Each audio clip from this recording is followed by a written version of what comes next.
नमस्कार दोस्तों, स्वागत है आप सभी का एक बार फिर से हमारे चैनल सनातन ज्योतिष उपाय में। जय श्री कृष्ण, राधे राधे। दोस्तों, सालों के पश्चात एक दिव्य और दुर्लभ संयोग 12 सितंबर 2023 श्री कृष्ण भगवान की छठी के दिन बनने जा रहा है। और दोस्तों, यदि आप भी आपके घर की सुख शांति, संतान की कमी और धन की कमी से परेशान हैं या भाग्य आपका साथ नहीं दे रहा है, तो दोस्तों 12 सितंबर 2023 कृष्ण भगवान की छठी पर ये 5 सटीक और असरदार कार्य आप अवश्य करें और आप देखेंगे कि कुछ ही दिनों में आपकी समस्याओं का हल संपूर्ण रूप से हो जाएगा।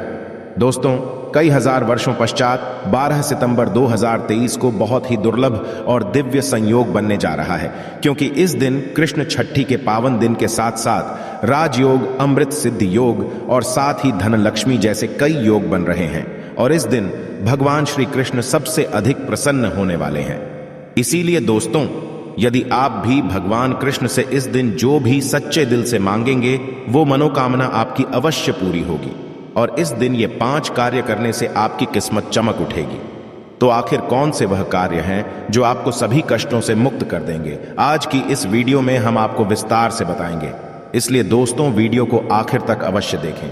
और दोस्तों, यदि आप भी अपने जीवन में भगवान श्री कृष्ण की कृपा पाना चाहते हैं तो इस वीडियो को लाइक करें और कमेंट बॉक्स में जय श्री कृष्ण राधे राधे लिखना ना भूलें। दोस्तों, श्री कृष्ण जन्माष्टमी के पश्चात भगवान कृष्ण की छठी मनाने की भी परंपरा है। भगवान कृष्ण के छठी वाले दिन लोग अपने आराध्य का अपनी इच्छा के अनुसार ही नाम भी रखते हैं। यदि कृष्ण छठी के दिन आपने बाल गोपाल जी लाए हुए हैं, उनका नामकरण भी छठी वाले दिन ही किया जाता है। तो कुछ लोग भगवान श्री कृष्ण को माधव बाल गोपाल ठाकुर जी आदि नामों से पुकारते हैं। यदि आपने भी बाल गोपाल रखे हुए हैं, नामकरण किया हुआ है, तो बहुत अच्छी बात है। या फिर आपने गोपाल कृष्ण छठी के दिन बिठाए हुए हैं, तो छठी वाले दिन इनका नामकरण आप अवश्य कीजिए। कृष्ण छठी के 6 दिन पश्चात भगवान श्री कृष्ण की छठी मनाई जाती है। अब आप देख लें कि आपने कृष्ण छठी किस दिन मनाई है। उस दिन से लेकर जो भी छठा दिन पड़ता है, उस हिसाब से आप छठी मनाई कृष्ण छठी का जो पर्व है, वो भगवान श्री कृष्ण के जन्म उत्सव के रूप में मनाया जाता है, जिनके 6 दिन पश्चात भगवान श्री कृष्ण की छठी मनाने का भी रिवाज है। इस दिन लोग कृष्ण छठी की तरह ही भगवान श्री कृष्ण की पूजा करते हैं। लोग इस दिन अपने घर में बच्चों की छठी की तरह ही घर में खड़ी चावल बनाते हैं। इस दिन भगवान श्री कृष्ण को पीले रंग के वस्त्र और माखन मिश्री का भोग भी लगाया जाता है।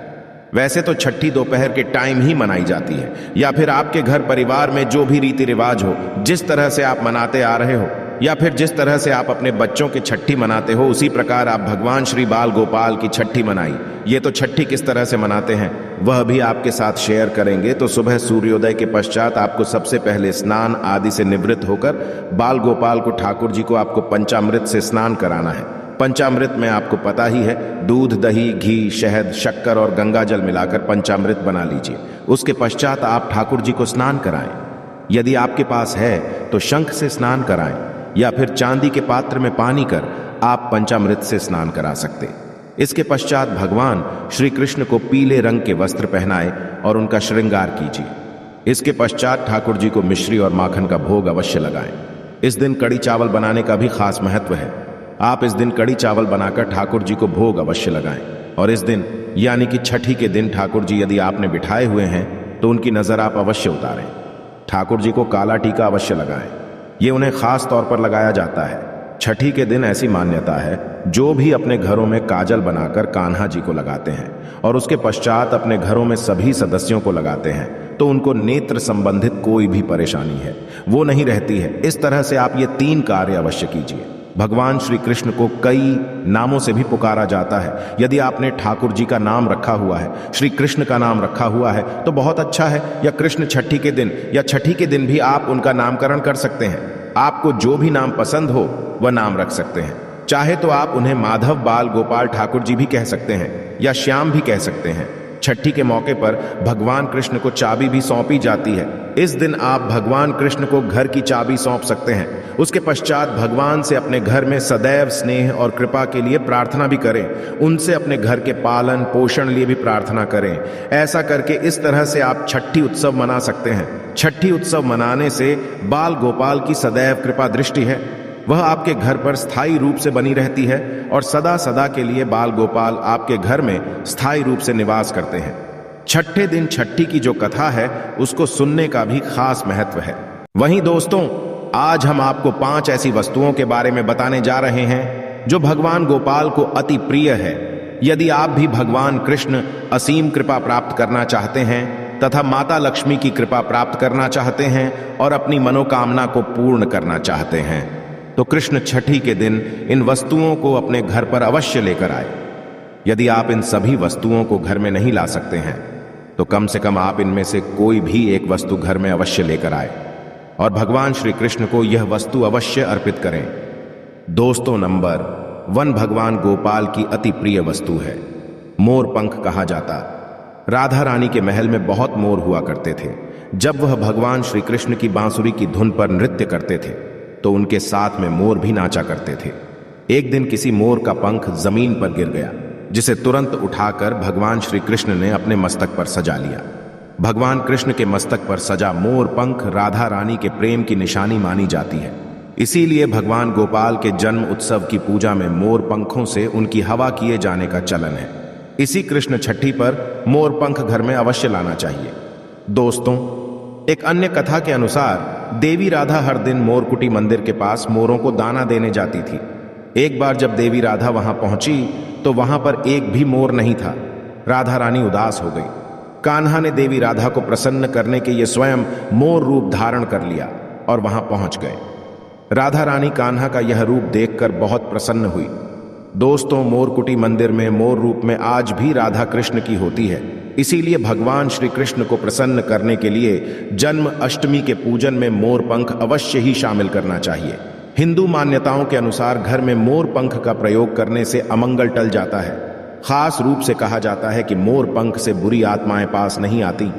मोर पंख को भगवान गोपाल ने अपने मुख पर स्थान दिया तथा सम्मान दिया। वास्तु के अनुसार मोर पंख घर से अनेक प्रकार के वास्तु दोष को दूर करता है और मोर पंख सकारात्मक ऊर्जा को अपनी ओर खींचता है। मोर पंख मोर के बाजू से अलग होने के पश्चात भी जीवित रहता है, तभी तो इसका सकारात्मक असर अपना काम तेजी से करता है। दोस्तों, दूसरी चीज है बांसुरी भगवान राम की पहचान। धनुष तो भगवान गोपाल की बंसी। भगवान गोपाल की मधुर बांसुरी की धुन सुनकर गोपियों उनकी ओर खींची चली आती थी। भगवान गोपाल की बंसी प्रेम और आनंद का प्रतीक है। बाल कृष्ण गोपियों के साथ बंसी बजाकर रास रचाते थे और सृष्टि में प्रेम संचार करते थे। दोस्तों, कृष्ण छठी के दिन भगवान श्री कृष्ण के श्रृंगार की सामग्री में बांसुरी को शामिल करने से गृहस्थी में प्रेम और आनंद आता है। भगवान कृष्ण को बांसुरी अर्पित करने के साथ ही आप अपने घर में बांसुरी को अवश्य ही लाएं। दोस्तों, माना जाता है कि जहां कहीं भी वास्तु दोष हो वहां बांसुरी लगाने से वास्तु दोष दूर हो जाता है। लेकिन ध्यान देना जरूरी है कि बांसुरी कभी भी सीधे नहीं लगानी चाहिए, बल्कि इसे सदैव तिरछा लगाने से लाभ, साथ ही बांसुरी का मुंह सदैव नीचे रहना चाहिए। इसके अलावा दाम्पत्य जीवन में तनाव या फिर पूर्ण वातावरण रहता हो तो सिरहाने में बांसुरी रखकर सोने से बहुत अधिक लाभ मिलता है। दोस्तों, तीसरी चीज है मोर मुकुट। ज्योतिष गणना के अनुसार ऐसा माना जाता है कि भगवान कृष्ण की कुंडली में काल सर्प योग था। इसीलिए वे सदैव अपने मुकुट पर मोर का पंख सदैव धारण करते थे। मोर और सिर्फ में भीषण शत्रुता होती है, इसीलिए मस्तक मोर मुकुट धारण करने से काल सर्प दोष का योग कम होता था। भगवान की पूजा में उन्हें मोर मुकुट पहनाने से काल सर्प दोष का प्रभाव दूर हो जाता है। दोस्तों, चौथी चीज है माखन। मिश्री नंद के लाल गोपाल को माखन अति प्रिय है। कहते हैं जिस रात गोपाल का जन्म हुआ उस रात नंदगाम की गोपियों ने सपने में देखा था कि गोपाल माखन मांग रहे हैं। नंदलाल को माखन इतना प्रिय था कि वह बचपन में गोपियों की मटकी से माखन चुराकर तथा मटकियां तोड़कर माखन लिया करते थे, जिसकी वजह से इनका एक नाम माखन चोर भी है। दोस्तों, भगवान के भोग में माखन मिश्री को अवश्य ही शामिल करना चाहिए। प्रेम पूर्वक भगवान गोपाल को माखन मिश्री का भोग लगाने से आरोग्य की प्राप्ति होती है, धन सुख समृद्धि की प्राप्ति होती है, धन लक्ष्मी आपके घर में धन की वर्षा करती है। भगवान गोपाल को माखन मिश्री अर्पित करने से वे शीघ्र ही आपकी सभी इच्छाएं पूर्ण करते हैं। दोस्तों, पांचवी चीज है झूला या फिर भक्ति भाव के भूखे बाल गोपाल को कृष्ण छठी पर झूला झुलाने की परंपरा चली आ रही है। ये ठीक उसी प्रकार से है जैसे बच्चे के जन्म के पश्चात उसे पालने में झुलाने से आनंद की प्राप्ति होती है। उसी प्रकार भक्तजन अपने प्रभु के बाल स्वरूप को पालने में झूला कर भक्ति के परम सुख को प्राप्त करते हैं। दोस्तों, भगवान को झुलाया या पालना, भेंट करने से प्रेम और आनंद की प्राप्ति होती है और एक नारी को भगवान गोपाल की तरह ही एक सुंदर पुत्र की होती है, जो कि ऐसा बालक भगवान गोपाल की तरह ही मनमोहक होता है, सुंदर होता है, आकर्षण से भरा होता है। दोस्तों, छठी चीज है पीले वस्त्र। भगवान के बाल स्वरूप को पंचामृत से स्नान कराने के पश्चात पीले रंग के नए वस्त्र पहनाए जाते हैं। यदि आप भी इस बार कृष्ण छठी का पर्व मनाने वाले हैं तो आप पूजा की सामग्री में पीले रंग के वस्त्रों को अवश्य ही शामिल करें। पीली चीजें अवश्य शामिल करें। भगवान को पीतांबर वश है। यह प्रेम और बैरागी के प्रतीक हैं। दोस्तों, 7वीं चीज है गौ। भगवान गोपाल का निवास गौलोक माना जाता है। गाय भगवान सहचर है। भगवान गोपाल के साथ पूजा में बछड़े के साथ ही गाय की पूजा करना सुख समृद्धिदायक माना जाता है। पुराणों में गाय को धन का प्रतीक माना गया है। भगवान धन रूपी गौ की रक्षा करते हैं। दोस्तों, ज्योतिष शास्त्र के अनुसार गाय के भीतर गुरु ग्रह का वास होता है। यदि यह ग्राहक किसी व्यक्ति की कुंडली में नीच स्थिति में हो तो उसे गाय की सेवा करनी चाहिए। ऐसा करने से वो उस ग्रह की कुपित दृश्य से बच सकता है। इसके अलावा वास्तुशास्त्र के अनुसार पूजा स्थान अथवा बैठक के कमरे में ईशान कोण में चांदी की गाय और उसका बछड़ा रखने से भाग्य में वृद्धि होती है। इसीलिए आप कृष्ण छठी से पहले ही चांदी की गाय और उसका बछड़ा अपने घर पर अवश्य ही लाएं। यदि आप चांदी का नहीं ला सकते हैं तो आप मिट्टी का ला सकते हैं, या फिर आप गाय और बछड़े की तस्वीर लाकर भी कोण में लगा सकते हैं। दोस्तों, 8वीं ये चीज है गीता की पोथी। भगवान कृष्ण ने महाभारत के युद्ध के दौरान अपने प्रिय शाखा और पांडवों में श्रेष्ठ अर्जुन को गीता का उपदेश दिया था। गीता मोह से निकालकर संसार देखने का मार्ग बताती है। इससे भगवान श्री कृष्ण की वाणी कहते हैं जो मनुष्य को मुक्ति का मार्ग और कर्म पथ पर चलने का ज्ञान देती है। दोस्तों, इसीलिए भगवान की पूजा में गीता की पोथी अवश्य रखनी चाहिए और रात में जागरण करते हुए गीता का पाठ हर हाल में अवश्य करना चाहिए। कृष्ण छठी के शुभ अवसर पर भगवान गोपाल की असीम कृपा प्राप्त करने के लिए आप कृष्ण छठी से पूर्व ही इन चीजों को अपने घर पर अवश्य ही लेकर आए और इन्हें भगवान की पूजा में शामिल करें। ऐसा करने से आपको भगवान गोपाल की असीम कृपा प्राप्त होगी, धन लक्ष्मी की कृपा प्राप्त होगी। सभी देवी देवता दोनों हाथों से आपके जीवन में धन की वर्षा करेंगे। तो आइए दोस्तों, अब आपको सुनाते हैं कृष्ण भगवान छठी से जुड़ी कथा, जिसको सुनने मात्र से ही आपकी सभी तरह की मनोकामनाएं पूर्ण हो जाएगी।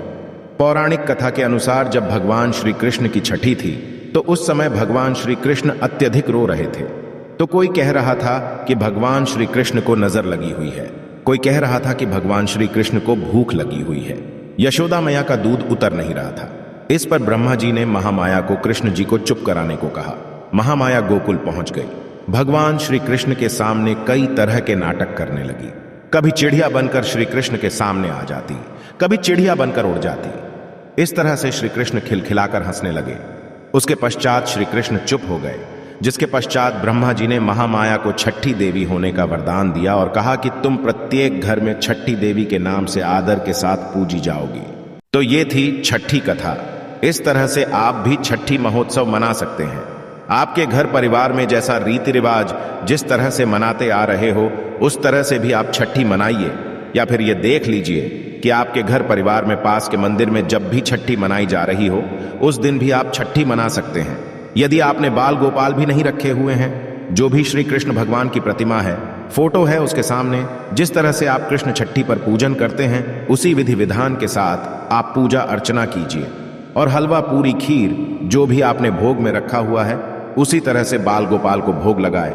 और कान्हा जी की शाम के समय जिस तरह से छठी मनाई जाती है, काजल लगाकर नजर वगैरह है उतारकर नजरिया वगैरह बांधकर उस तरह से मनाए। तो दोस्तों, इस प्रकार कृष्ण छठी की व्रत कथा पूरी हुई। ऐसी मान्यता है कि कृष्ण छठी के दिन कहानी को पढ़ने या सुनने से वृद्धि के सारे पाप धूल जाते हैं, जीवन के हर समस्याओं का समाधान मिलता है, साथ ही भगवान का आशीर्वाद सदैव है। इसी के साथ दोस्तों, छठी पूजा के दिन यदि कुछ खास उपाय किए जाएं तो आपका जीवन सफल हो जाता है। इसीलिए आपको ये उपाय अवश्य करें। चाहिए दोस्तों, कृष्ण जी की छठी के दिन भगवान श्री कृष्ण को चांदी की बांसुरी अर्पित करें। पूजा के बाद इस बांसुरी को तिजोरी या पर्स में रखें। मान्यता है कि ऐसा करने से धन लाभ होता है। इसके अलावा छठी के दिन राधा माधव को 56 भोग लगाएं। कहते हैं कि ऐसा करने से श्री कृष्ण प्रसन्न होते हैं, मनोकामनाएं पूरी होती है। रात 12 बजे दूध में केसर मिलाकर श्री कृष्ण का अभिषेक करना चाहिए। मान्यता है कि ऐसा करने से सुख, समृद्धि और आर्थिक स्थिति में सुधार होता है। दोस्तों, इस दिन राधा कृष्ण मंदिर में जाकर श्री कृष्ण जी को अपने हाथों से बनी पीले फूलों की माला अर्पित करें। साथ ही अभिषेक के समय शारदा तिलक में दिए उनके इस अष्टदशाक्षर मंत्र का जाप करें, गोविंदा गोपीजन स्वाहा।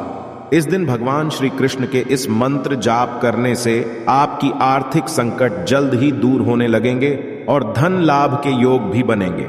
और यदि आप चाहते हैं कि आपके जीवन में यश हो और धन की कभी कमी ना हो, तो इसके लिए इस दिन श्री कृष्ण मंदिर में जाकर पीले रंग के कपड़े, पीला फल, अनाज और पीले रंग की मिठाई दान करें।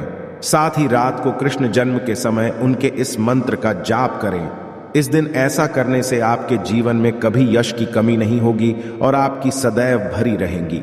वहीं यदि आप लक्ष्मी की कृपा अपने ऊपर बनाए रखना चाहते हैं और जीवन में खूब तरक्की पाना चाहते हैं, तो कृष्ण जी की छठी के दिन घर में या किसी बाग में या किसी मंदिर आदि में केले के 2 पौधे लगाएं। साथ ही अपने काम बनाने के लिए रात के समय श्री कृष्ण के बीज मंत्र का जाप करें। ऐसा करने से आपके ऊपर माता लक्ष्मी की कृपा बनी रहेगी और जीवन में आपकी तरक्की होगी। दोस्तों, यदि आपकी कोई ऐसी इच्छा है जो बहुत दिनों से आपके मन में है और उसे आप जल्द से जल्द पूरा करना चाहते हैं, तो कृष्ण जी की छठी के दिन शंख में जल भरकर बाल गोपाल का अभिषेक करें। साथ ही रात के समय श्री कृष्ण के इस खास मंत्र का जाप करें, श्री कृष्ण आए गोविंदा स्वाहा। ऐसा करने से आपके परिवार में सुख, शांति और प्यार बना रहेगा। तो दोस्तों, यदि आप वाकई में भगवान कृष्ण को प्यार करते हैं तो सच्चे दिल से कमेंट बॉक्स में लिखें जय श्री कृष्ण, राधे राधे। आशा है कि आज की इस प्रस्तुति में बताई गई जानकारी आपको अच्छे से समझ आ गई होगी। वीडियो अच्छा लगा हो तो एक लाइक अवश्य कर दें। धन्यवाद वीडियो के अंत तक बने रहने के लिए।